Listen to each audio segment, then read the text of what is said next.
Hello. So long time no see. It's been a month since I last uploaded the readings of the projection of the astral body by Sylvan Muldoon and Hereward Carrington. If you haven't been following along and you've just sprung on this video, you can look at the other videos that I've done, which starts the book from the very beginning. My inconsistency, of course, means that perhaps some persons may have got bored of waiting, and that I can completely understand that. But life goes on, and today we're going to be continuing on page 228. So far, we've gone through the various different ways of being able to achieve astral projection. Now, when we're talking about astral projection, some people will automatically assume it's about reaching the other realms on the universe, whether it be the lower or the upper realms. And the realms are indeed infinite, but there is a certain amount that is concentrated on, because I believe that they're probably easier to get to. However, the universe itself is infinite, so therefore, in regards to the realms that we can reach, once we are learned and educated in a way to be able to reach those, the possibilities, I believe, are endless. So this is not about reaching deities or spirit or loved ones. This is the actual physical act produced and recorded by Sylvan Muldoon and Hereward Carrington, by actually being able to control your body when it's in an astral projected state. Now, astral projection itself is about your spirit as a sense, or the energy of your spirit in form, being able to leave your body at first in the environment that you are in, and being able to control it.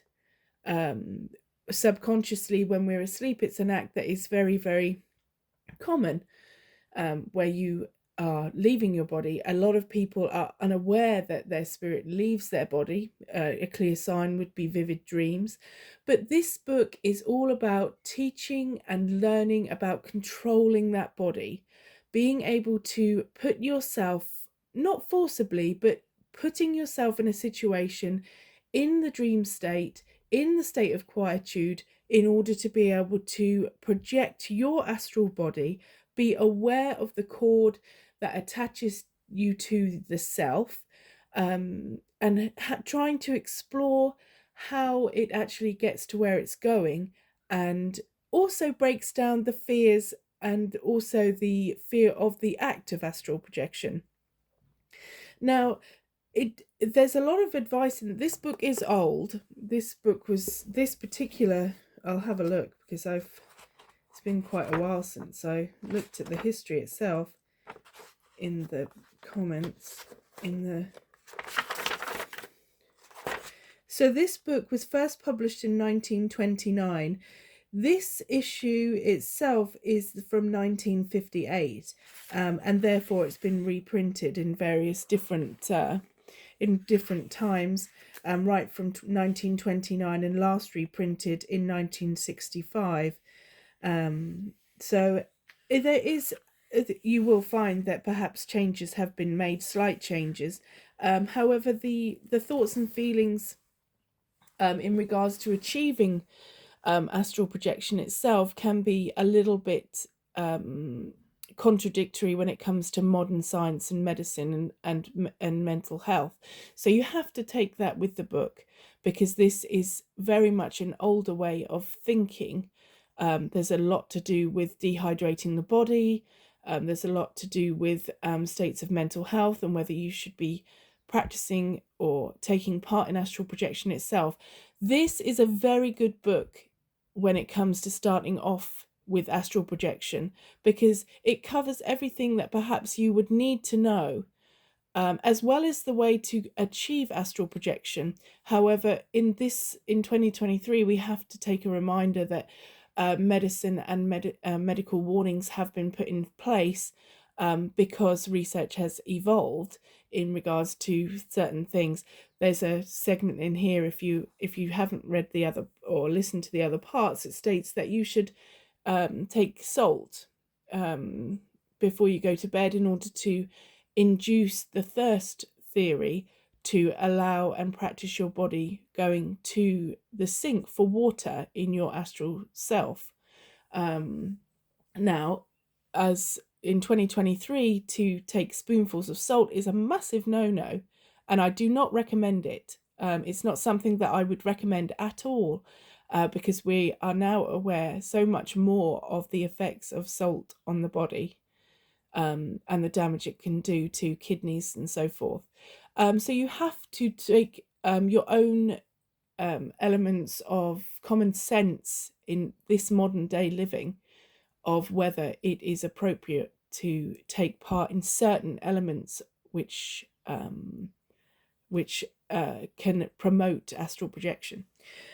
Okay, so less of me waffling. I thank you for sticking with me. If you have, that's great. Woo, you're brilliant. I appreciate you very much. And I do have any time for anybody that wants to have any kind of discussion regarding astral projection. It's something that I'm very well practiced in. And I enjoy it very much. I love the discovery of astral projection and the science behind it and the theories that have come along from the olden age, the older traditions moving into the modern. There are different variations of astral projection that people will say that, but this is on a different level. This is about the self and being in control. And actually being in that projected body, even though your body is in the mundane, in the living. So it's very good. If you do wish to purchase the book, you can get the book.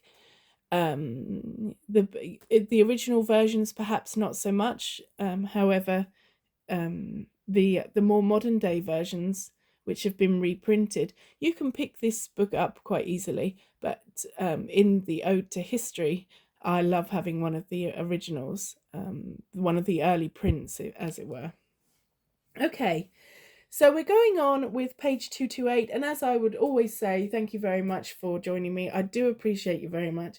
If you do have any discussions or any questions, or if you would like to have a discussion about the projection of the astral body, I am open to any kind of conversation when it comes to that, because I do find other people's experiences and indeed opinions and theories about the projection of the astral body absolutely fascinating.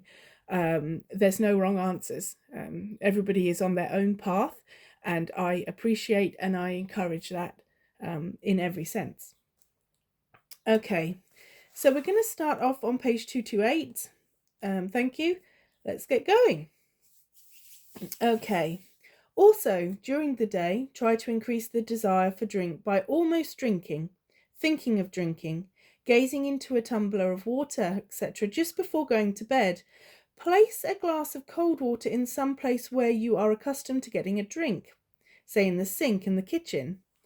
Take a chair and look into the glass of water, concentrating upon the water in the glass. Keep your eyes fixed upon the water and, as you do so, center your mind upon your astral body, visualizing it as leaving your physical body in the room where you sleep and traveling to the sink to drink the water which is before you in the glass. Have this vision of the route which the astral body will take in going to the sink for water firmly fixed in your mind. Repeat this mental process again and again, all the while gazing steadily at the glass of water. Now you are ready to go to bed and to sleep. You are thirsty when you do so, but forget about the thirst and begin thinking of your heart, slowing it down by concentrating upon it. If you cannot possibly go to sleep, you will then have to take another sip of water, preferably salt water, and the desire will keep on increasing after you sleep. But the fact that you cannot go to sleep with ease shows that the stress of thirst is very, very strong within you. And this same stress, which is keeping you awake so long, is the stress which will impel the subconscious will to move the body after you do go to sleep. As you fall asleep, keep thinking of the glass of water. Keep thinking of your astral body moving out and going to the glass of water. If you have the proper incapacity induced in the physical and attempt to appease the desire, the route you pre-planned will at once suggest itself and the body will travel over that route. I want to tell you that this is an extreme exercise and will easily move the astral body, for, as a matter of fact, the desire for water alone will move the astral body, and the mind will direct the body over a route to some place where one can drink, without pre-planning the route and place. Yet, in going to the above extreme with the exercise, you are more sure of success. After you have practiced this exercise for a while, analyze your dreams and see whether you have had a dream which you would relate to the action.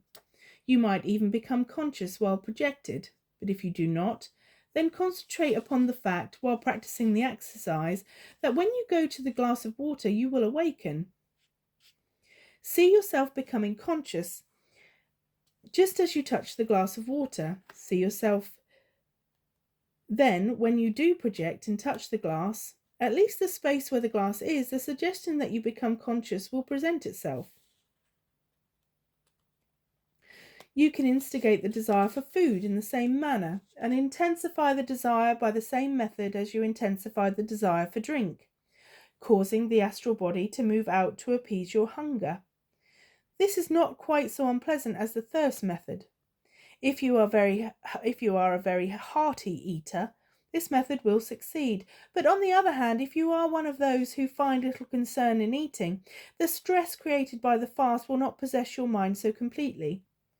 You can create your own exercise while inducing the hunger for stress.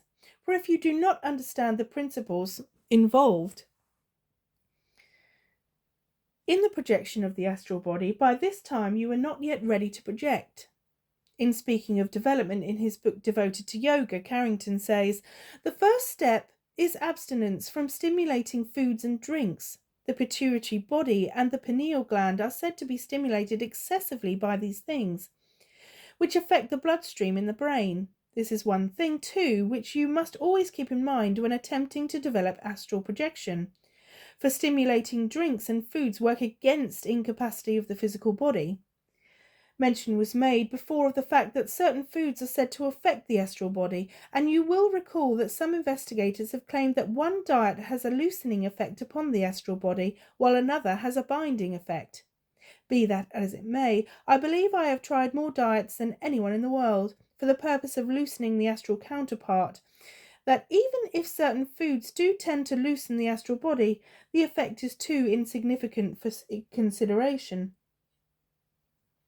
It is the stress in the mind which moves out of the body, and no food at all is the way to create the proper stress. I believe that you will only delude yourself if you think you can cause astral projection by certain diets, unless the diet creates hunger, just as a fast will do, or unless the diet favours incapacity, thus aiding factors in projection.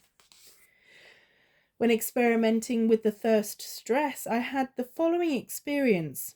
There is a spring gurgling forth from the roots of a tree just at the bottom of a wooded hill, within sight of where I am now writing this account. In order to get to this spring, I would have to cross the road in front of the house, go about 1/4 of a mile along the river to a bridge, cross the bridge, walk along the railroad track a short distance to the spot where the track neared the foot of the hill. I had a hobby of strolling along this route often, and on reaching the spring would sit down beside it. I clearly loved to drink the water from that spring, and do yet for that matter, and time after time I have strolled over to the spring just to have a drink of its water. Somehow I liked the spring water much better than the water in the village. So one afternoon I took the jar and went across the river to the spring, filled the jar and returned. That night I placed a tumbleful of the water in the sink, where I always drink when at home, and gazed at it for about 20 minutes before going to bed. I expected to project to the sink and the water, but instead of projecting to the sink where the tumbler of spring water stood, I awakened in the astral body right by the spring. The astral body had passed the sink, passed the river, and stopped at the spring across the river. No dream preceded the awakening at this time, and which is as usually the case. I just woke suddenly to find myself at that spot. allow me to say that it is always desirable to have some dream precede the awakening, for unless it does so, one becomes agitated for a time. The dream allows consciousness to come on gradually. Okay, chapter 12, page 231. Conscious projection is rare. Rarely does an astral projector ever experience projections which are completely conscious from beginning to end. I know this to be fact, not only from my own experience, but by reading the experiences of others. Most accounts of astral projections begin when the subject finds himself in a new body, outside his physical body. That is, the subject does not become conscious until he is already projected some distance from his physical body, for example, outside called activity range. Some projectors claim to understand just how they get there. Others frankly admit that they do not understand the reason why. But one thing has always puzzled me. If the projectors who understand how they do so, really do understand the process, why have they not made it known? I have understood this process for many years and presumed that all students of the occult understood it more or less. It was not until I began to turn my attention to what others had written upon the subject that I was convinced that the process was not generally understood after all. It is easy to tell people what happens once the astral body is projected, but telling them how to cause the projection is another matter. It is not easy to say, I will not reveal the process of actually separating the bodies, as most adepts of this phase do, under the claim that it would be giving dangerous information which would lead to disastrous consequences. I have concluded that the reason why none of these sages have given the detailed process of projection is not because they are concerned as to the dangers involved, but because they do not know. That's very true. Please take that on very much on board. They know that certain processes will ensure projection of the astral body, but they do not know why these practices produced the desired result. They know that they have awakened outside the physical body, but not knowing why, they have pronounced it as a gift or said it was spontaneous. And the fact that the most tales of conscious and astral projection begin after the astral body has left the physical points with certainty to the conclusion that an entirely conscious projection from beginning to end is very rare. And a completely conscious projection is rare. I believe I have said before that in most instances, consciousness only comes after one has already projected. And this is the most desirable way of having consciousness intervene. Consciousness intervene too, for a consciousness from the very beginning permits the subject to experience certain undesirable activities which take place within called activity range. However, I have produced such a projection, conscious from the very beginning, several times, and have experienced unintentional projection of this type on several occasions. You will remember that my very first projection was conscious from the outset. Whenever a projection of this type took place, I always noticed it did so after I had been sleeping for several hours. I would awaken between 1 and 4 o'clock in the morning, usually, and the astral body would begin to rise as I entered sleep again, but on other occasions, as in the first experience quoted, the projection would begin in the hypnagogic state when emerging from sleep. I will tell you what takes place in each of these stages. 1. The hypnagogic state emerging from sleep, and 2. The hypnagogic state when going to sleep, respectively. The first experience quoted is an example of what takes place when a conscious projection occurs in the hypnagogic state following sleep. One begins to awaken slowly, unable to understand where he exists, but conscious that he does exist somewhere. Close your eyes and seal your ears, and you will have some idea of the condition which one is in just before the takeoff in a projection. Consciousness grows slightly stronger, and one understands that he is lying upon the bed before he can see or hear, and there will be very noticeable pulsation in the back of the head. This is the heartbeat. Often this is the very first thing that one does notice, even before he can understand that he is lying upon the bed. Presently, the subject will realize that he cannot move. If he wishes to produce the projection, he must have no desire to move physically, but must think of rising into the air. But he cannot try to move up into the air by trying to use effort, for this would interfere with the power which actually moves the body. At this time merely lies quiet without emotion and thinks about moving upward. The subject will feel as if he weighs a ton, as if he were glued down to the bed. Eventually, he will feel as if this glue holding him down has lost its adhesiveness, and that he is like a balloon when the anchor is disconnected. He begins to move upward. Then the floating sensation is present because the astral body really is floating. The subject must lie perfectly calm, enjoying the sensation of floating and thinking only of moving upward and outward. He will be cataleptic, as a rule, until after the power has moved him outside cord activity range, but he becomes free of catalepsy. Sometimes, after the body has uprighted, when within the cord activity range, but he never becomes free from catalepsy while the body is in the horizontal position. He could not and remain horizontal. All the time within cord activity range, the subject can feel the heart's pulsations in the back of his head, and there will almost always be present, in some form or another, the eccentricities which you have studied and which will manifest within the range. Once outside the range of cord activity, the phantom is free and is possessed of the most indescribable agility and exhilaration. This is where most people who have experienced a conscious projection first gain consciousness. Most of the accounts begin like this.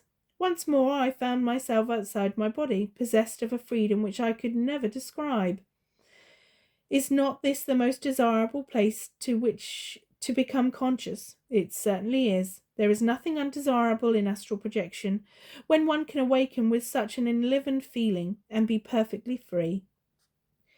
Notice that when a conscious projection begins during the second hypnagogic state, emerging from sleep, the subject will feel the disconnection of the two bodies. But when the projection occurs during the first hypnagogic state, entering sleep, the astral body rises up so easily that the subject scarcely knows that he has moved upward until suddenly he sees this to be the case. When the sense of hearing first begins to manifest, the sounds seem far away. When the eyes first begin to manifest, when the eyes first begin to see, everything seems blurred and whitish. Just as the sounds become more distant and more distinct, so does the sense of sight become clearer and clearer. There is a spot just out of coincidence in which, as the phantom passed upward through it, the consciousness seemed to fade out, but to some extent then radiate back to normal again. I have noticed this every time. Just as the astral body leaves the physical, the consciousness grows dim for a distance, then comes back again, like an electric bulb growing dim for an interval, then again becoming bright.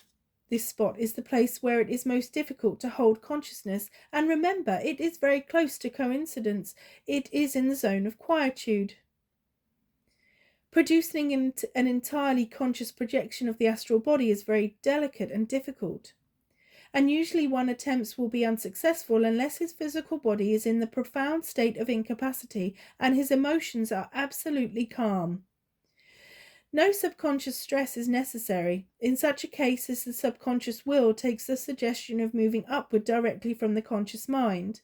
The reason why completely conscious projections only occur, as a rule, after the subject has been sleeping for several hours, is because the physical body has become incapacitated to a greater extent. It is not unusual for people to awaken early, in a condition of so-called nocturnal paralysis, which is really a cataleptic condition of the astral body, and this is the opportune time to try and project the astral body, which then becomes merely a matter of proper suggestion and emotional calm. I had noticed that completely conscious and astral projections practically always occurred after I had been sleeping for several hours, sometimes even after I had slept the entire night, often making their appearance about 6 or 7 o'clock in the morning. As a rule, I would suddenly become wide awake, almost always at the same hour, every morning for 6 or 8 mornings regularly, and then would come an awakening at the identical time, when I would experience the projection of the astral body. For about 6 mornings at 2 o'clock I would suddenly awaken, and lying awake for about 15 minutes would go back to sleep again. Then would come a morning when I would awaken at 2 o'clock and would have an astral projection, sometimes when emerging from sleep and sometimes on going to sleep again. Page 234, the passive will. Have you ever had an intense desire to acquire or do something and found that you have awakened regularly in the dead of the night, which the desire upon your mind, and that you could think of nothing else? And have you ever noticed, after you have experienced this for some time, that what you desired you often acquired? When you stopped to think about this, did it not seem that the influence within you awakened you just for the purpose of allowing you to desire that which you wished? It has always appeared so to me, and I have on 3 different occasions acquired things which I very much wanted, and which in many hours of daily consciousness seemed absolutely beyond my reach. You will find it, if you analyze this, that you will find that you sorry, I'm losing my train of thought now. You will find, if you analyze this, that you will be able to conceive of doing or acquiring some of the most seemingly impossible things when you awaken in the dead of night and think about them. Things which you could not even think of doing during the hours of daily thought. Take the following by way of an example. Brown desires a rise in wages. He has had this desire for some time, but hesitates to ask his employer for more money. In the dead of night, Brown awakens with his mind upon more money. Perfectly conscious, he lies there and tells himself he will go to the boss and tell him what's what. He will do this and he will do that. But when the next day comes, where has this strong will, this determination disappeared? When Brown thinks of the resolutions he's made, when drowsy but conscious, during the night before, he wonders how he possibly could have thought of doing such a ridiculous thing. Next night, Brown awakens again, thinking of the same thing, more money, and while he lies there, conscious but quiet and drowsy, he again has the strong will which seems almost ridiculous during the day, and its intentions to tell the boss what's what, and demand more money, once more seems perfectly sane and reasonable.